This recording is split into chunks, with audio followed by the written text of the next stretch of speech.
webinar series. Today I'm really honored. We've got Greg Wachalski from Brailsford and Dunleavy, and Greg's going to talk about strategic housing and master planning on college campuses. It's going to be a great hour. He and I have been talking about this for about 6 weeks, and he's been gracious and enough to give us his time today, and has been really excited about this opportunity. A little bit of housekeeping before we get started.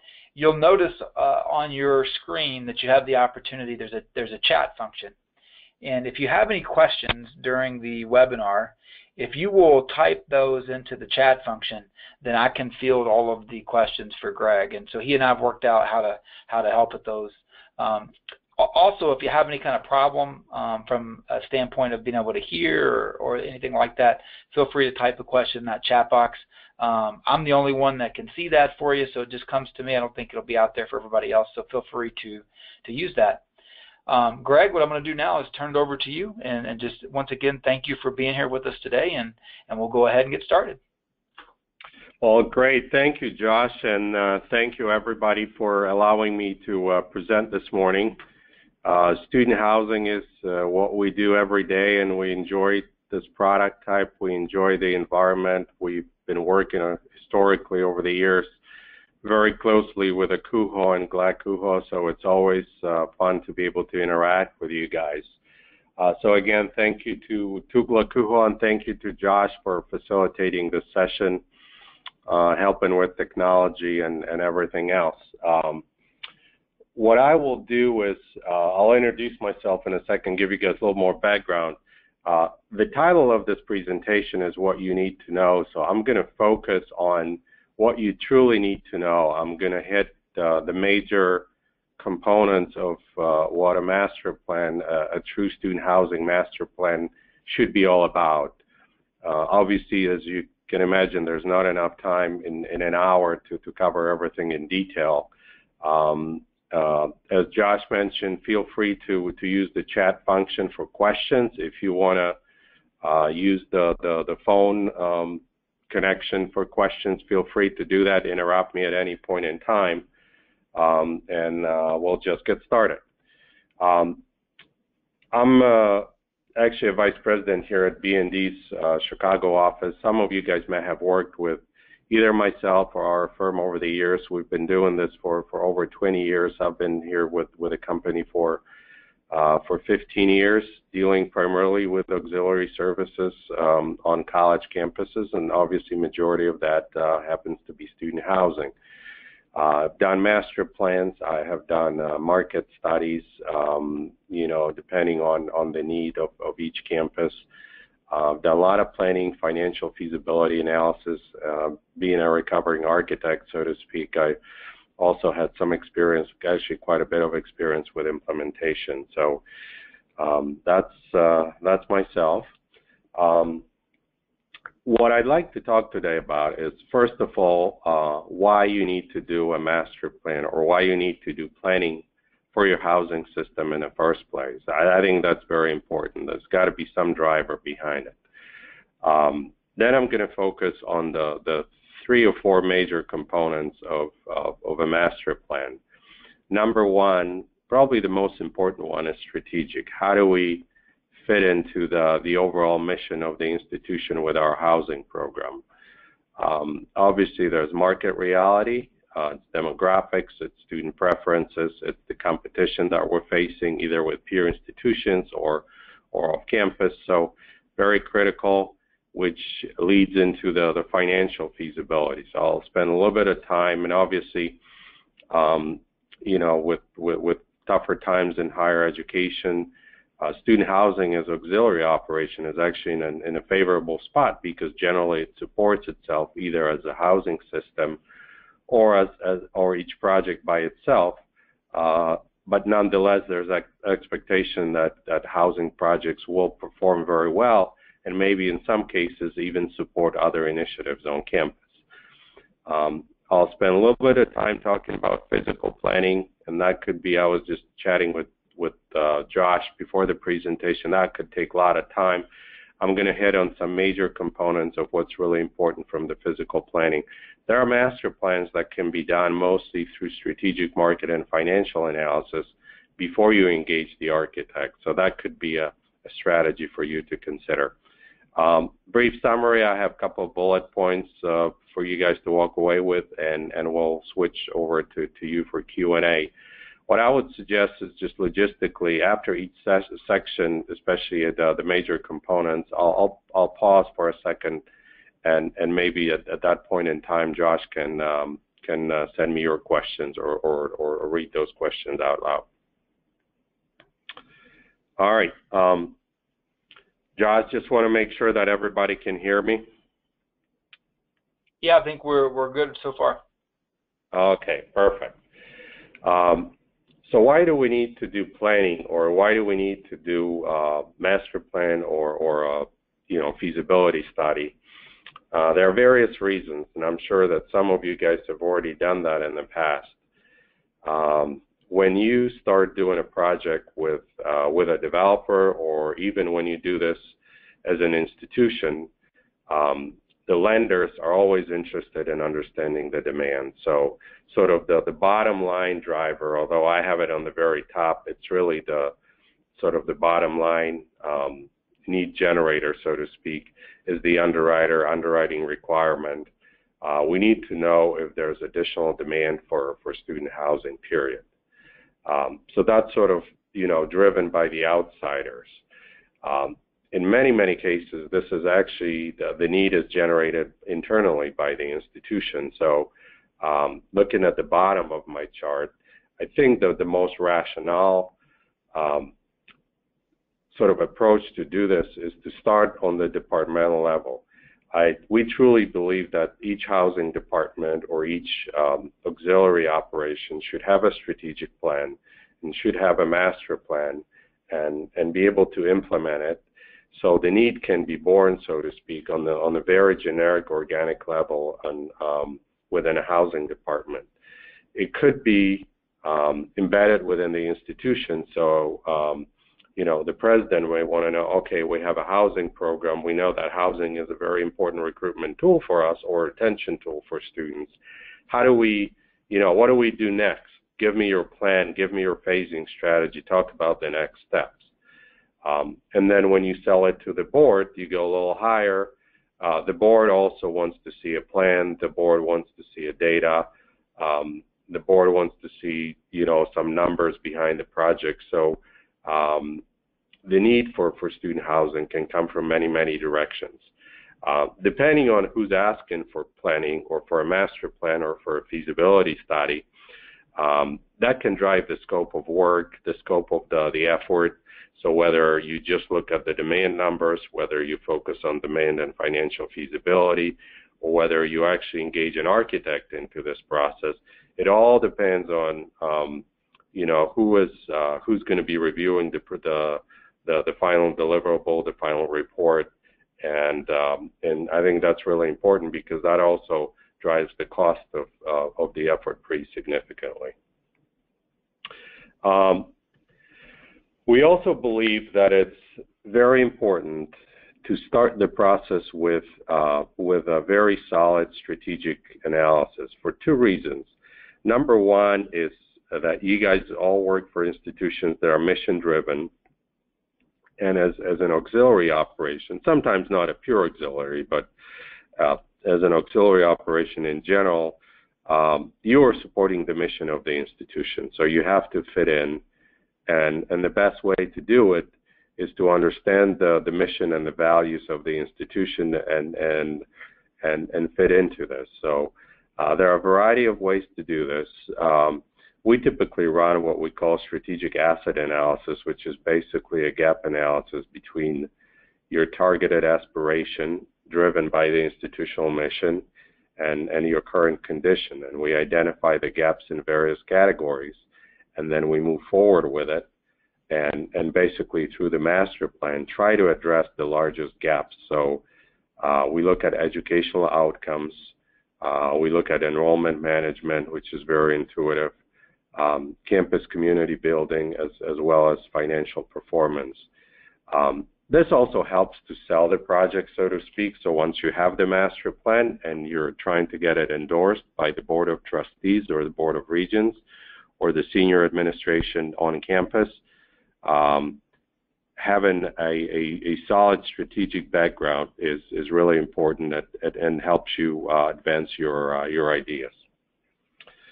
One of the examples related to strategic analysis on a more pragmatic level is the unit type. So what's the appropriate accommodation for freshmen? How are we going to deal with sophomores? What's the right product for juniors and seniors, let alone graduate students who tend to ask for more privacy? One could ask whether it's even appropriate for institution A or B to have upper division housing, or it may be too risky because there may be a lot of competition in the off-campus market. So it is very important to have these strategic decisions made ahead of time, and then use this as a filter. So as you move forward and you analyze the market data, that this helps you tremendously, and again, it helps you sell the project to the other key decision makers. So I'll pause for a second. I don't know if we've gotten any questions yet, Josh. Right now, we do not have any questions. Okay. Continue to move forward then.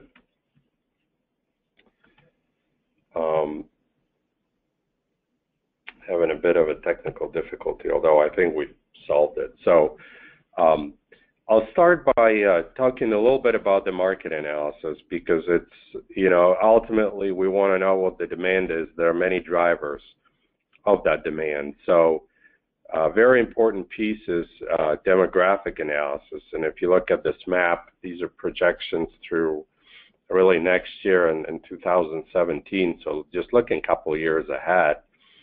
I'm assuming we're all here in the Midwest, so obviously the demographics are not too favorable with the exception of a few states.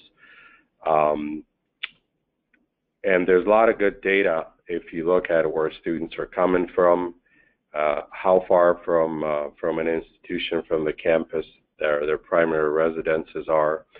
And there's also, just beyond the kind of the macro level demographic information, there's a lot of data that you guys actually have within a reach in terms of historical occupancies, occupancies of various buildings. So looking at demographics is the natural first step for us. Enrollment projections are obviously huge, and sometimes it's like looking at the crystal ball. We don't really know. We have some sense of what the goals are, but ultimately the projections are driven by the underlying demographics of the area.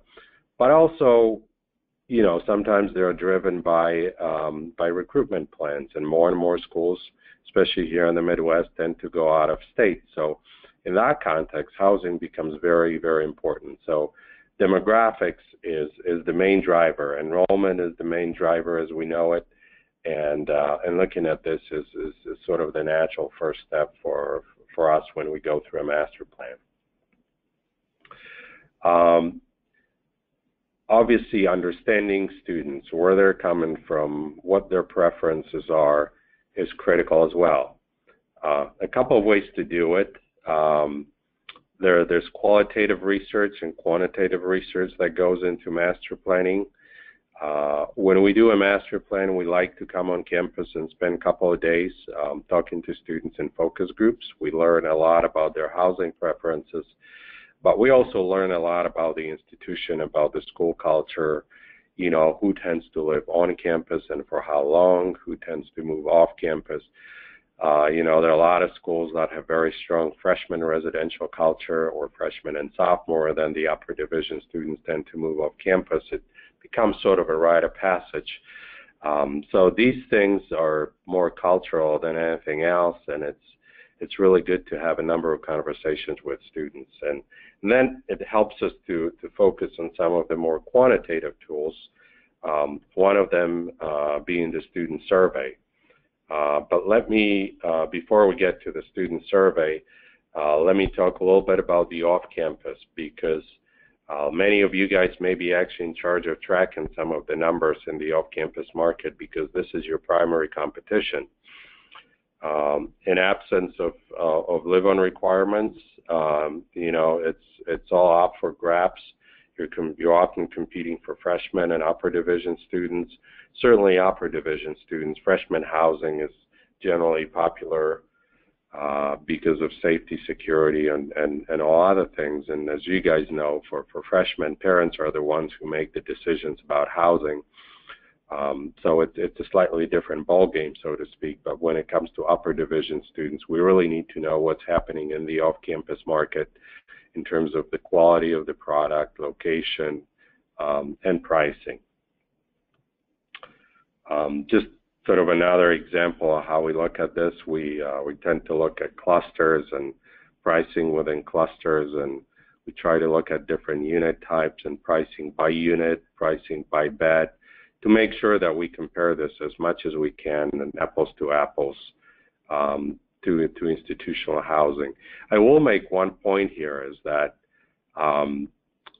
people have expectations often starting a planning process, that we're going to be able to compete on price with the off-campus market. That's often very, very difficult because for many reasons, quality of construction, operating costs in the off-campus market. So I'd say from my experience, generally, campus housing tends to be a little more expensive than off-campus, and the little is all relative, obviously, but you have a product that has probably a greater value, again, especially to freshmen and certainly sophomores because of the proximity to academic resources, because of affordability, and so there's a good reason why on-campus housing is generally slightly more expensive than what you see in the off-campus market. Peer institutions, as you guys know, we in the higher ed, we do a lot of benchmarking for all the good reasons. We generally try not to price ourselves out of competition. We try to get some reference points. We try to learn some lessons from other institutions that have done similar projects. And it's great within the higher ed environment. People are very supportive of one another and are willing to share their stories. So, in the past, we used to focus more on the data. Now we try to focus more on the specific case studies and the lessons learned. But going back to hard data, for example, if you're a private institution and you compare yourself to your peers, you don't want to price yourself, again, out of competition in terms of the overall cost of attendance. So it's very important to know where your peers are, and that's generally a pretty important part of what we do. Pricing of general tuition, room and board versus the pricing of housing, pricing of different unit types, traditional suites, apartments. You want to make sure that your price is not out of the range, but also the quality. And as I mentioned, ultimately we also do surveys for two reasons. I think that number one reason is we try to understand and quantify in a statistically valid way student preferences. We try to understand their current living arrangements. We do the off-campus research, that's one piece, but the self-reported information is very, very critical to us too, whether they have single occupancy rooms in the off-campus market, which tends to be the case for the most part, or whether they share their rooms, what they pay, what are their utility costs, what are the influencing factors that drive them to move off campus, because these are all the things that we can act upon and make some decisions that would help us, for example, to retain more students if that's the goal. Needless to say, surveys are very good. We also use, you guys probably do a lot of EBI, you do the annual EBI survey. So we use that data. We actually try to customize each survey tool so it's specific to your needs. If you've done any customer satisfaction surveys, We don't want to repeat questions, or in some cases we do, to understand how student preferences may change year to year. So I'll stop here for a minute before I go into the demand analysis, which is part of the market study, but I think maybe we've covered enough to generate some questions. Just one question is, and there may not be a good answer to this, but is there a design that schools are trying to build that has been more successful than maybe another? It's actually a very good question and a very broad question. You know, the design, I guess there are two aspects to it. One is, what is it that you build in terms of the unit types and in terms of the social spaces within the building. So that's driven a lot by who you're targeting, whether it's freshmen, sophomores, or you could do, you know, suite style housing, for example. You know, if you move to sophomores, maybe it's suite style and with a heavy percentage of single occupancy rooms, because this is what students may want, and developmentally this might be a right product. If you look into the upper division housing, it generally tends to be, you know, more amenitized, especially with respect to kitchens and living rooms. So we're probably talking about full apartments. So there's sort of a continuum that we're observing really across the country where, you know, freshmen they don't necessarily get what they want, they get what's right for them. Sophomores, that group is being discussed quite a bit because they've been underserved. You know, historically there's been a lot of focus on freshmen, and sophomores have been abandoned to some degree. So there's a product, you know, pod style housing, maybe with single occupancy, again, that's appropriate for sophomores. And then we're moving into the apartment arena and, you know, offering even more privacy if you look at upper divisions, graduate students.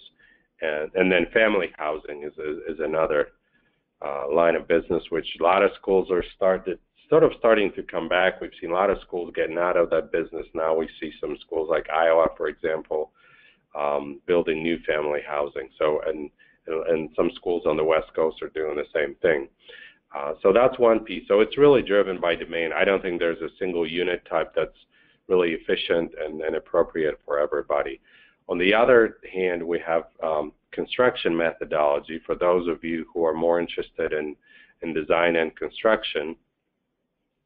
And we've seen, you know, the stick-built facilities, which is wood frame. You know, people describe it often as developer quality. And it's a product type that can be successful, but it has to be managed accordingly.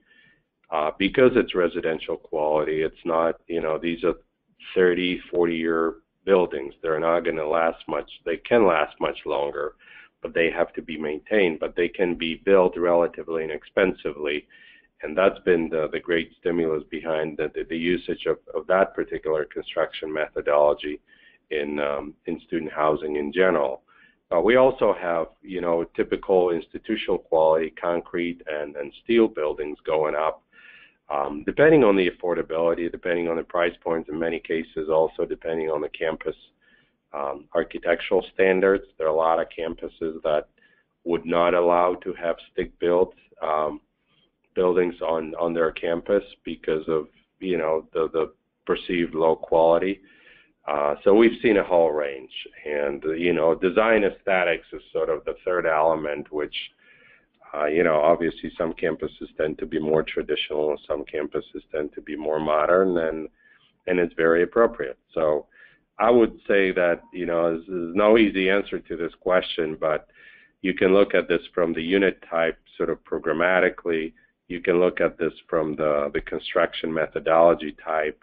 And I talked about the structural systems, but there are also different types of mechanical systems that drive the cost. So that's another piece, and obviously aesthetics is sort of the third, maybe not as important in the grand scheme of things, but at the end of the day, you want to look at something that's appealing and that, you know, somewhat contextual and matches the campus. So that's my answer. Great, thank you. Thank you.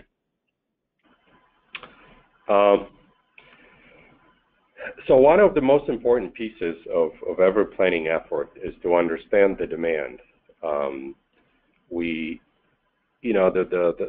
sort of the very abbreviated description of what master plan is, it gives you a long-term strategy, but it also evaluates the supply of housing with the demand. And the supply we know because we look at what we have on our campus, we look at what's available in the off-campus market, we look at the peers, we know it. Okay, but what's the demand? So, Josh and I were chatting the last couple of days about the waiting list as a way to gauge it, and certainly that's the most intuitive, experiential way of saying, well, we have 1,000 students on a waiting list. If we build 500 beds, there's no question we're going to fill them, and we're going to have a very healthy occupancy margin. If we don't know that, the way to do it is to quantify the demand through student survey and to show student units.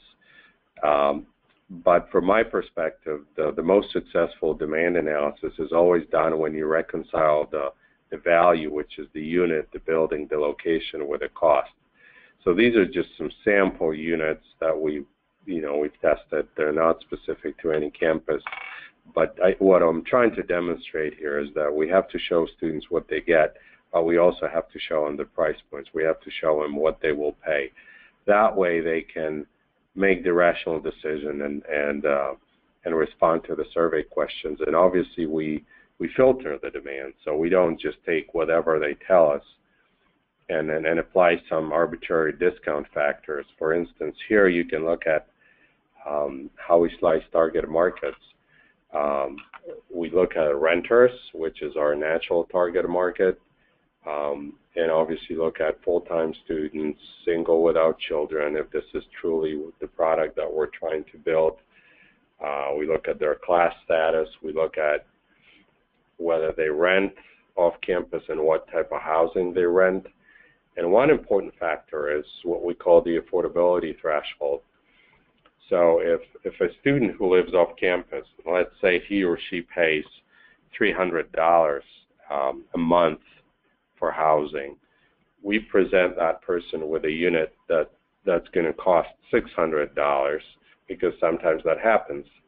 Sometimes the difference is pretty radical. If they tell us that they can afford it, we don't necessarily believe them, because there's a huge gap between $300 and $600. So it's just it could be wishful thinking. We look at students who live with parents. That's a very tough part of the market, because in most cases they don't pay anything for housing. So what's going to drive that part of the demand? What's going to make me believe that these students are actually going to move on campus and pay, all of a sudden pay, and sometimes pay pretty significant rental rates? Well, commuting distance or commuting time is usually a huge factor. So we try to be very realistic about the demand, but at the same time we try not to use any arbitrary discount factors. We try to use what students tell us. We try to use the demographic information, the data that we have on what they pay, to be able to give you a realistic picture of the demand. And that comes from student surveys or customer surveys in general.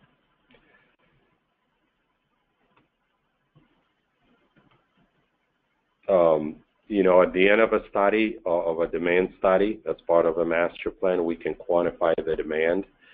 If you look at this chart on the slide, it basically slices the demand by unit type, and then vertically and horizontally, it slices it by different enrollment levels.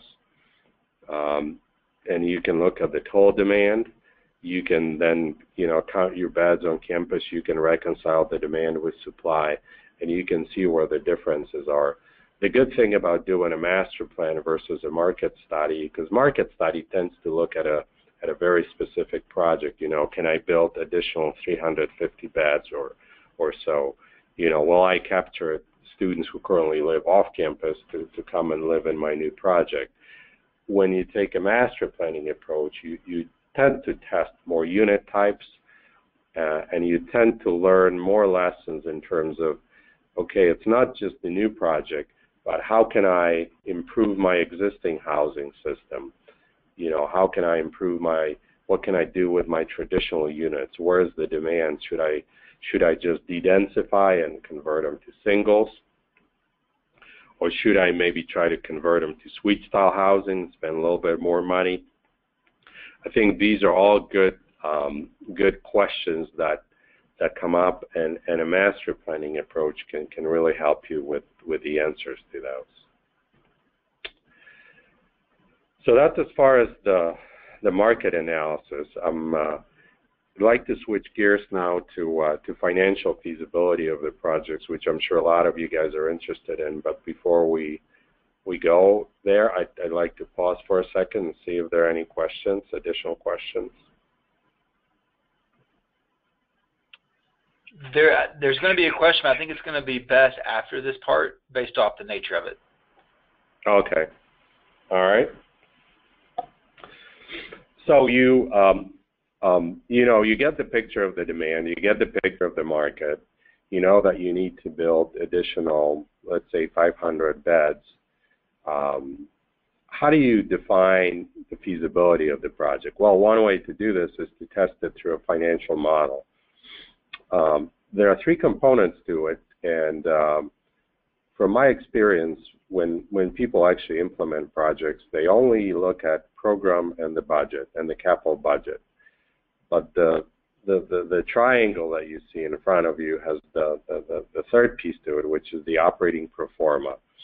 That's very important too, because sometimes when projects are not feasible right off the bat, and we know that in a given construction market, we can build for no less than, let's say, $250 per square foot. And I know that some of the markets you can build for less than that, but just as an example, we know that, you know, if we make it very tight, it's still going to be maybe 275 square foot per bed or 300 square foot per bed. But when we lock in the program, when we lock in the capital budget, what often happens, especially in the campus architect's offices, they say, well, the project comes back and it's too expensive. They say, well, we have to go back and cut the program. And sometimes cutting the program makes the project less marketable to students. You know, needless to say, cutting the number of units also drives the revenues down. So, but I've seen this many, many times, and to be honest with you, don't understand why people don't evaluate operations and the operating costs as a third variable, because you can significantly improve your cash flow by taking a hard look at how business is done and where you could save some money on a day-to-day basis through operations and actually help to make the project more feasible. So to me, it's always the triangle. It's always between the program budget and the operating pro forma. We build our models that way, and we use them that way, and it helps us greatly to move forward and get projects approved. One critical piece to that is what is the transaction structure for us? And by this, I mean, how do we build it ourselves? Do we have a third-party developer? Do we use a foundation model? You've seen many, I'm sure you've seen and heard many discussions about public-private partnerships. There are good ways of delivering projects. There are not necessarily ideal ways for everybody. They don't, you know, in many cases we notice that schools try to do what they call off-credit transactions, off-balance sheet transactions to minimize the impact of a new project on the overall financials of the institution, on the credit rating. Sometimes it's very difficult and sometimes it's not achievable. So I think it's, as you guys evaluate different transaction structures and different approaches to projects, I think it's very important from my experience dealing with many schools to understand what is it that you're trying to accomplish and then see if it's achievable, because you may spend a lot of time evaluating developer proposals and then realize that that these may not work. because ultimately your credit rating will be impacted one way or the other, or the transaction will have to go on your balance sheet. So here you can see just a couple of different models. I think they probably capture these three categories: the traditional, and then the 501c3, which is the foundation model, and more of a commercial equity model, developer equity model. You can see the impact of these on asset ownership, the land ownership, the risk, where the financing will come from. I think it's always important to evaluate this before you embark on an RFP effort with a developer. I will say, however, that there are a lot of places where these transactions have worked very well. So it's all about understanding what are you trying to get out of this, and then if you think you can, if you know you can, then it's a matter of finding the right partner to help you do it. So I will start with sort of a quick exercise. So I said that the pieces that drive the feasibility of a project from a financial perspective are program, budget, and an operating pro forma. So we tend to start with a program, and hopefully this is big enough, but basically the spreadsheet that you see on the screen right now, it's a listing of all spaces, the net square footages of the residential units, the non-residential units. On the bottom, you see a building core and circulation, so there are corridors, there are mechanical spaces. So we try to get a sense of how big the building needs to be.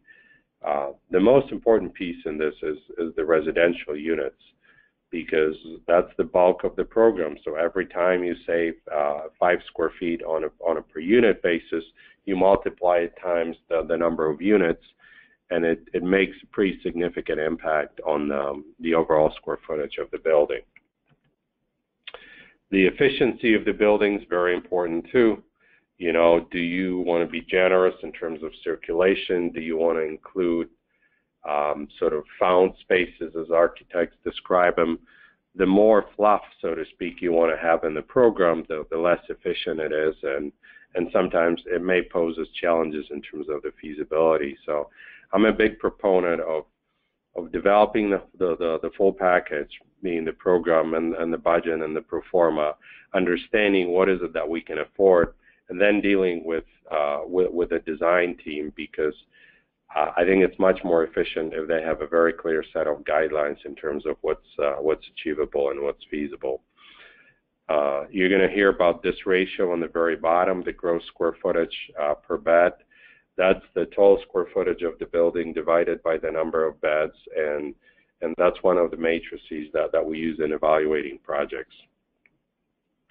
And then that leads to a capital budget for the project, within which you will identify hard costs related to maybe demolition, maybe some earthwork, some additional utility work, the building itself, which is, the cost of that is driven by the cost of building in your particular market, and then you look at this on a per square foot basis.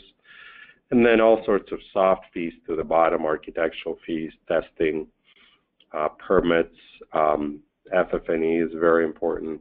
So at the end of the day, you can also include financing fees, debt insurance, and depending on the transaction structure, these can vary greatly.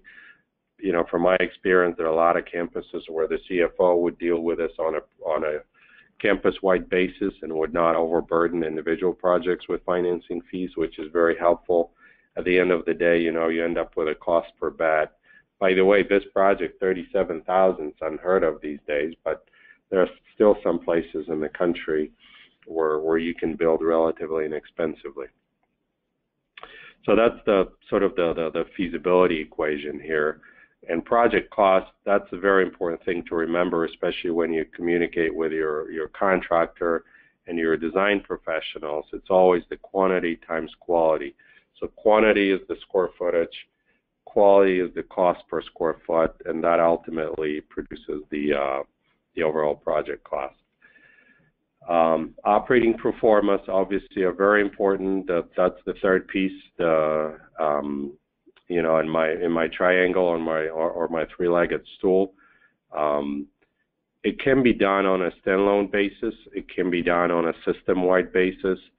You know, there are a lot of projects that, you know, sometimes because of the rental rate structure or because of the construction costs, cannot support themselves in the first year or first 2 years, in which case I think it's perfectly fine to rely on the entire housing system or sometimes even a broader auxiliary system to support these projects, in which case we would run a system-wide model and see how the new project fits into the existing cash flow.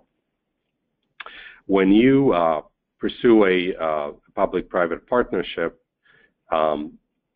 it's usually called project financing. That's another term that you may have come across.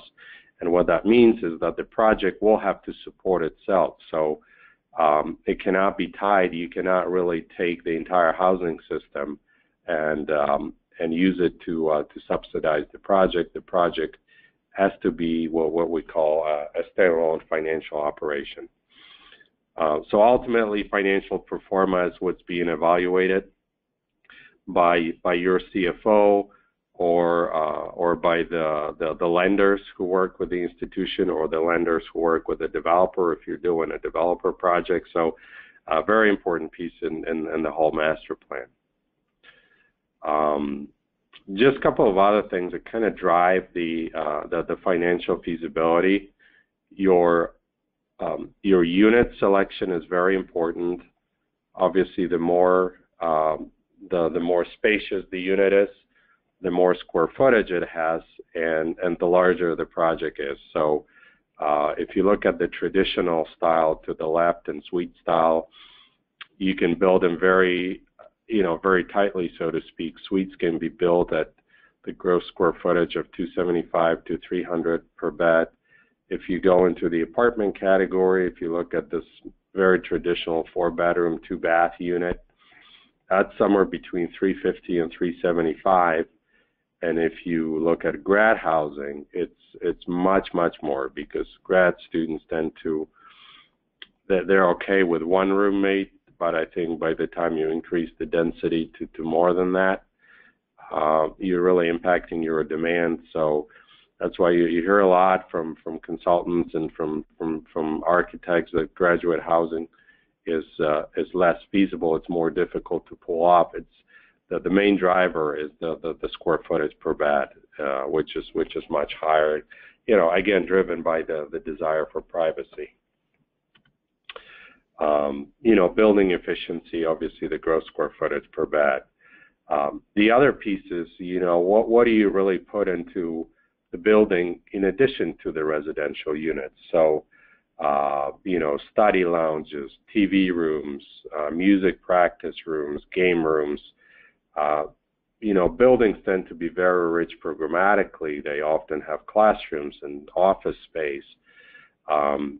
All these elements drive the square footage of the building. And again, you have to be very strategic about which ones you put in the buildings and which ones you don't, because it may impact the feasibility in a pretty meaningful way. Going back to my the issue I discussed just a couple minutes ago about the construction quality, you know, there are different levels. This is sort of a very simplified way of looking at this. With the developer quality, $90 to $150 per square foot. You can still do it, again, in some places. We've just explored recently a family housing project in the Salt Lake City area, where we got some estimates from developers in that range, in the sort of the lower side of that range. There's an institutional quality which starts at $200 and $200 plus. You know, we see some buildings going up now in the St. Louis area, the cost of maybe $275 per square foot for the hard costs, and then there's everything in between. So how you build it is really important to how feasible your project is. So I'll pause here, Josh, and try to answer if there are any questions. Well, it's interesting because I was going to ask you about the public-private partnership piece, and you covered that, which was very timely. Other thing is, I just wanted to say that last section there was it was outstanding. I just went through this kind of analysis in this building we're building on our campus, and we spent probably 6 months going through the cost and what we were going to do and how we're going to build buildings. So that was right on, right on. The question I have for you that's really interesting is it on the final piece you just touched about amenities and space that doesn't generate revenue. Is there a biggest bang for your buck type space to build? So in terms of getting return on investment on your investment, is there something you can do if you're limited? Because we just went through this where we wanted, about 5,000 square feet worth of programming space. We couldn't get it. We didn't have enough. We weren't able to get it in the project because of the cost. So we tried to put our money in sort of space that we thought would return the greatest investment to us and to our residents. Do you have an opinion on what some of those spaces might be? Yeah, so there's actually a couple of ways of looking at it. This is a very good question because you can evaluate the return on investment in purely monetary terms. So, for example, if you're building a classroom, and it has to do with funding and academic space, if you're building classrooms, you can actually probably get some funding from the academic side. It's not a simple linear process, but if the classroom is used for a broader audience, broader than just the residents of the building, I think you have the opportunity to argue and try to get some funding from the general fund. Same with seminar rooms. But generally, you're right, Josh. These spaces are non-revenue. I think that retail could be revenue space. We've seen C-stores, convenience stores. We've seen some food service. I mean, if you're building a dining hall, that's a different story. But we've seen little pizza places and other, kind of a grab-and-go places where you can actually get some revenue from either your food service operations directly or food service providers. So there are ways to do it on the monetary side. On the non-monetary, it comes to student satisfaction and whether students use these spaces. So, for example, I think it's helpful to be very strategic with floor lounges, because if you build a lot of privacy into the units themselves, for example, if you build apartments with single occupancy bedrooms and living rooms, even though you have the community space outside, it's really difficult to get students out of their rooms. It's just, being realistic about it, we've seen a lot of these student lounges being underutilized. So if you do them on a per floor basis, especially. So maybe if you're doing apartments, it makes sense to consolidate community space and, maybe connect it into technology and put it on the first floor where you build the community on a per building basis. Because students will, if you give them a lot of privacy, they will stay in their rooms. I have listed music practice rooms depending on your target audience. I think these can go a very long way in getting you the right demographics of students for the building. They tend to be a little more specialized, but depending on who you're building for, who your target audience is, I think you can get a lot of return on investment. I think that the non-monetary returns, I think you just have to be very strategic and not to build too much of that space, because students bring a lot of technology with them today. They ask for privacy. So for the upper division students, I think you have to be cautious. For the lower division students, you do get a lot of mileage off of these spaces. We have just started our effort at Marquette University, and with a previous iteration of our master plan, we have proposed some conversions from, converting units into lounges, and they've done that, and it's been very successful. So I don't know if I answered your question directly. I think the short answer is that you have to look at who's going to live in the building and then cater to those students. That's perfect. Thank you. Any other questions, either via chat or if you guys want to speak up, feel free.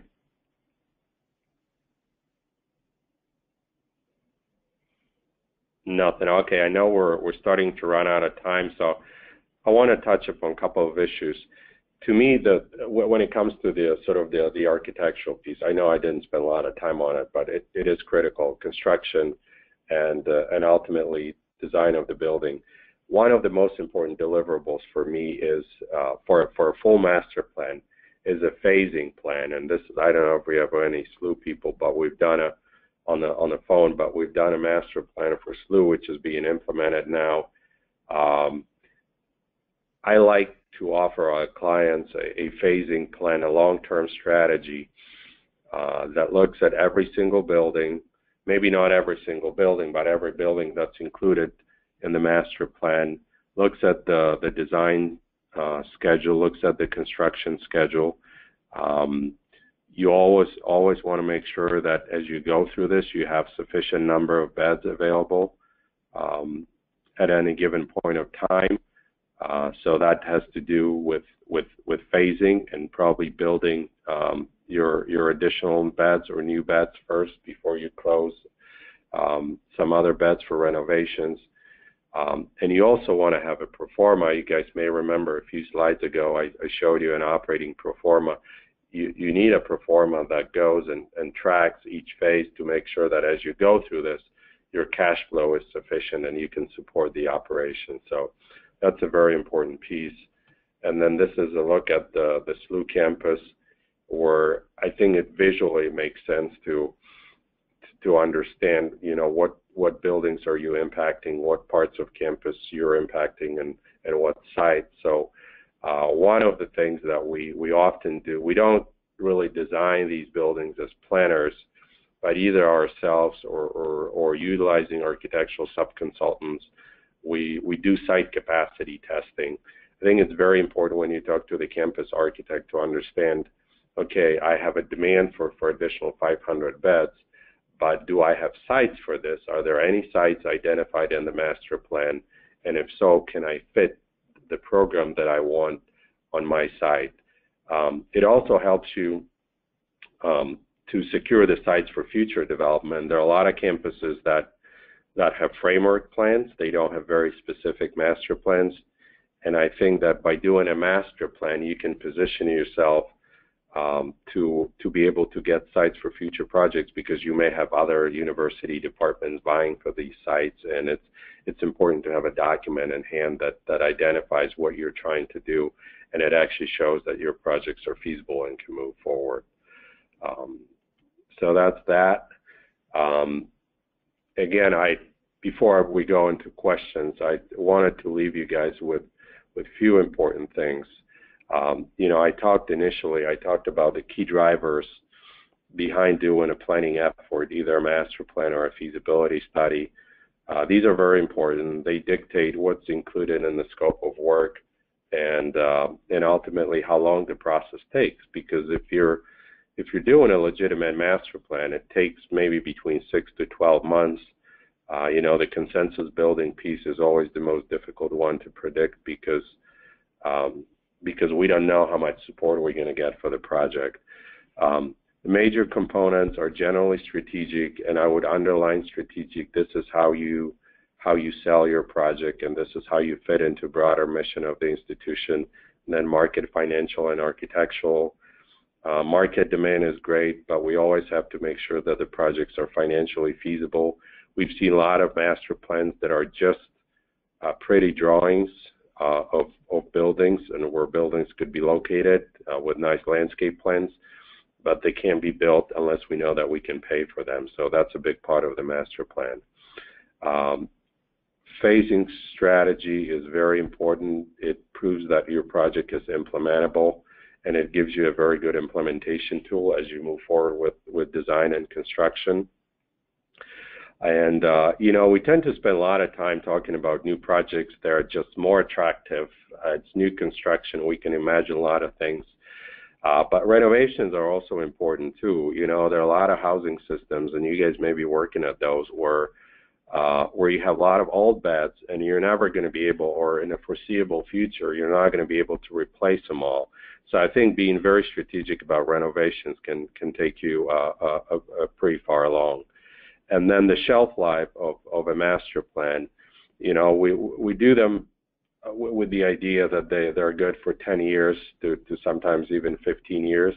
And I think the strategic documents that they are, but really the usefulness of these documents starts to run out at about 7 to 8 years, because you may have different student demographics, you may have different construction market realities, and there are some variables basically that change, and they change before 10 years run out. So 7 to 8 years, I would say, is a good way to look at master plans. And that's all I have for you guys. I'd be happy to answer any questions you might have. Not seeing any additional ones popping up.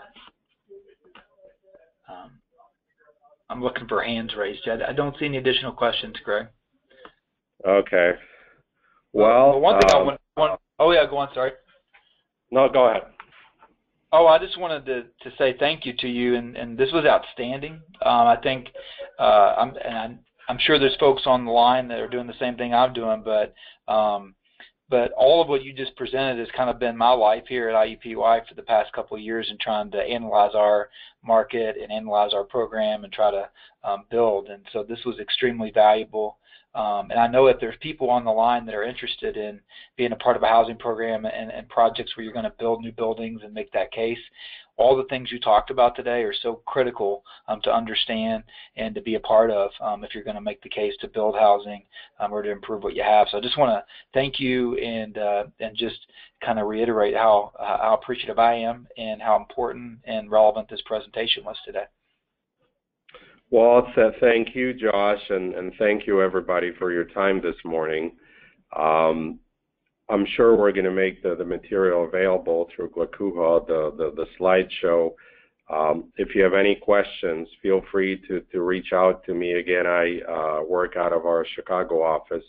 Hopefully close to you. You have my email address and phone number. And I'll be able to just, you know, maybe give you some strategic advice if you're just contemplating getting started on a larger master plan, or even if you have questions that are more specific, even during implementation. Again, we appreciate the work that ACUHO does and ACUHO on the national scene, and I look forward to connecting with you guys in not too distant future, hopefully. Well, thank you very much, and this will be available on the ACUHO website here in a couple of days. Usually takes 24 to 48 hours to get the presentation posted up online. Well, with that, we'll go ahead and we'll end our broadcast, and thanks everybody for being on the line today. Have a great Tuesday. Thank you.